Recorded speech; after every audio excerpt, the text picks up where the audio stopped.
Quais eram as crenças da comunidade de Qumran? Quando ela se formou? O que os seus escritos dizem exatamente sobre o judaísmo e o que eles ajudam a entender sobre esses judaísmos no contexto ou fortemente impactados pelo ambiente grego?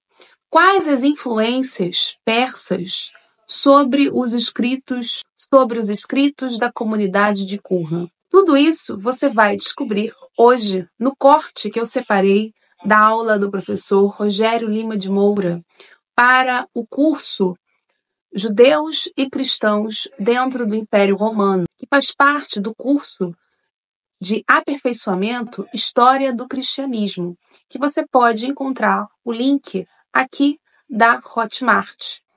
Mas enfim, vamos ao corte?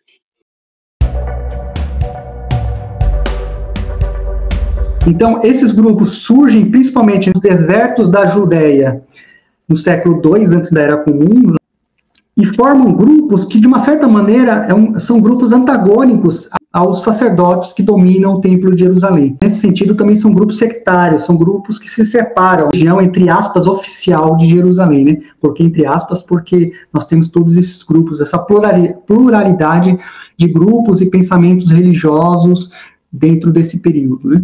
Então, há alguns problemas que eu aponto aqui no slide em relação aos estudos de Qumran, né? Quando pesquisadores falam de Qumran. Por exemplo, anacronismo ao se definir os textos encontrados, termos como textos bíblicos, apócrifos e pseudepígrafos do Antigo Testamento são colocados em um período que não havia discussão canônica posterior.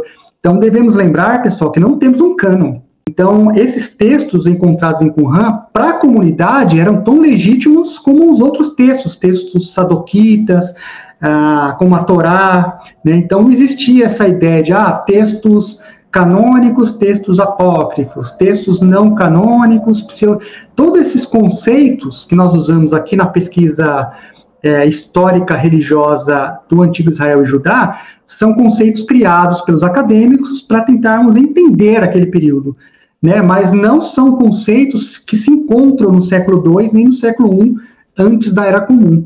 Tá? São conceitos que nós falamos para tentarmos dar uma nomenclatura, né, para esse período ou para esses textos, mas são anacrônicos, tá? São inventados no período moderno. Então, podemos afirmar que os textos encontrados em Qumran são de grupos sectários em relação aos grupos que controlam o templo, como mencionei agora há pouco para vocês.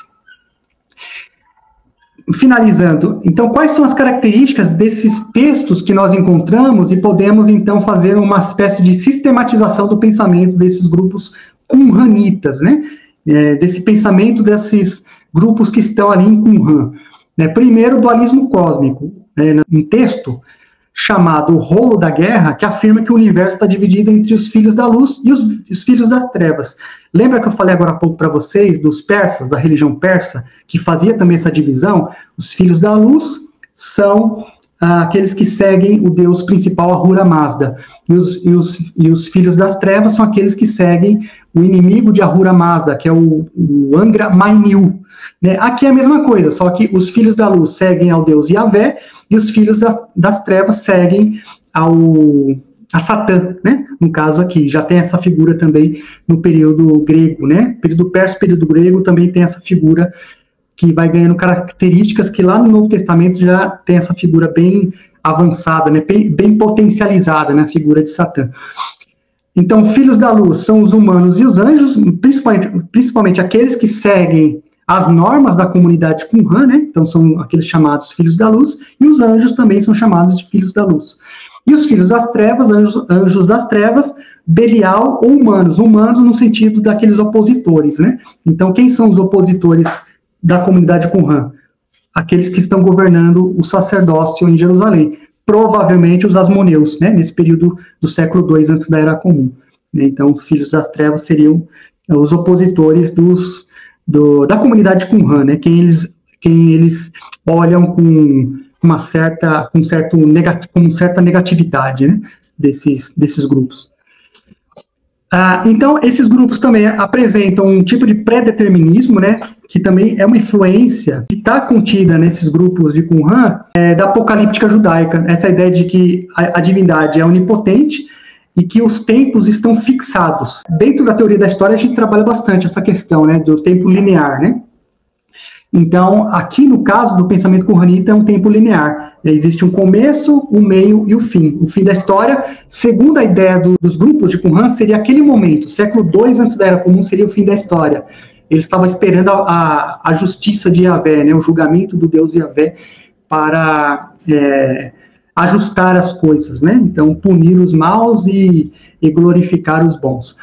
Deus colocou, é a ideia continuando, né? Deus colocou no ser humano 2 espíritos, segundo essa ideia dos qumranitas, da verdade e do engano, que também é uma influência do pensamento persa, né? Dessa aculturação. Então, você tem uma aculturação bem nítida, né? Do pensamento persa dentro dos grupos de Qumran, sendo que cabe ao ser humano aceitar a divisão feita por Yahvé de cada grupo, né? Então, parece que existe também uma ideia de predestinação, né?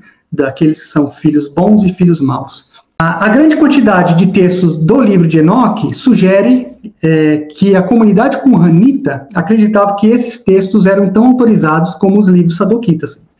Como eu falei para vocês, não existia cânon. Então, todos esses textos eram também considerados autorizados, né? Legitimados, né? E assim por diante. Não existia essa ideia de textos profanos, sagrados, não. Tudo era autorizado. E a tradição enoquita, que vem dos livros de Enoque, que foram encontrados também nas cavernas de Qumran, o livro de Enoque, que é também um dos textos fundadores do pensamento apocalíptico, né, esse pensamento de um fim dos tempos, etc., contrária à ideia do surgimento do mal dos sadoquitas, afirmavam que este mundo foi corrompido por um pecado original dos anjos e, como resultado, os seres humanos não podem controlar a disseminação do mal e da impureza. Então, ao contrário da tradição que nós temos, inclusive, na Torá, de que o mal foi a desobediência do primeiro casal, Adão e Eva, etc., etc., no pensamento da comunidade Qumran, principalmente a partir dos textos de Enoque, o mal se deu pela cobiça dos anjos em relação às mulheres, e aí, pela relação entre anjos e mulheres, o mal se espalhou, né? Por toda a humanidade. Aí acontece, então, a disseminação do mal e da impureza no mundo. Versão diferente, né? Que nós temos na Torá. A Torá diz que foi a desobediência do primeiro casal, que acarretou o mal, né?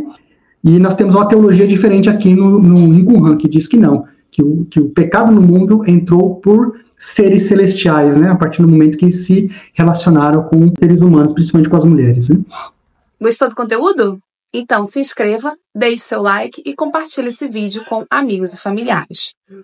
E lembrando que o curso História do Cristianismo está disponível nesse momento também pela plataforma do Hotmart. E, adquirindo o curso, você também garante um e-book sobre cartas paulinas de forma gratuita. Confira lá. Até a próxima!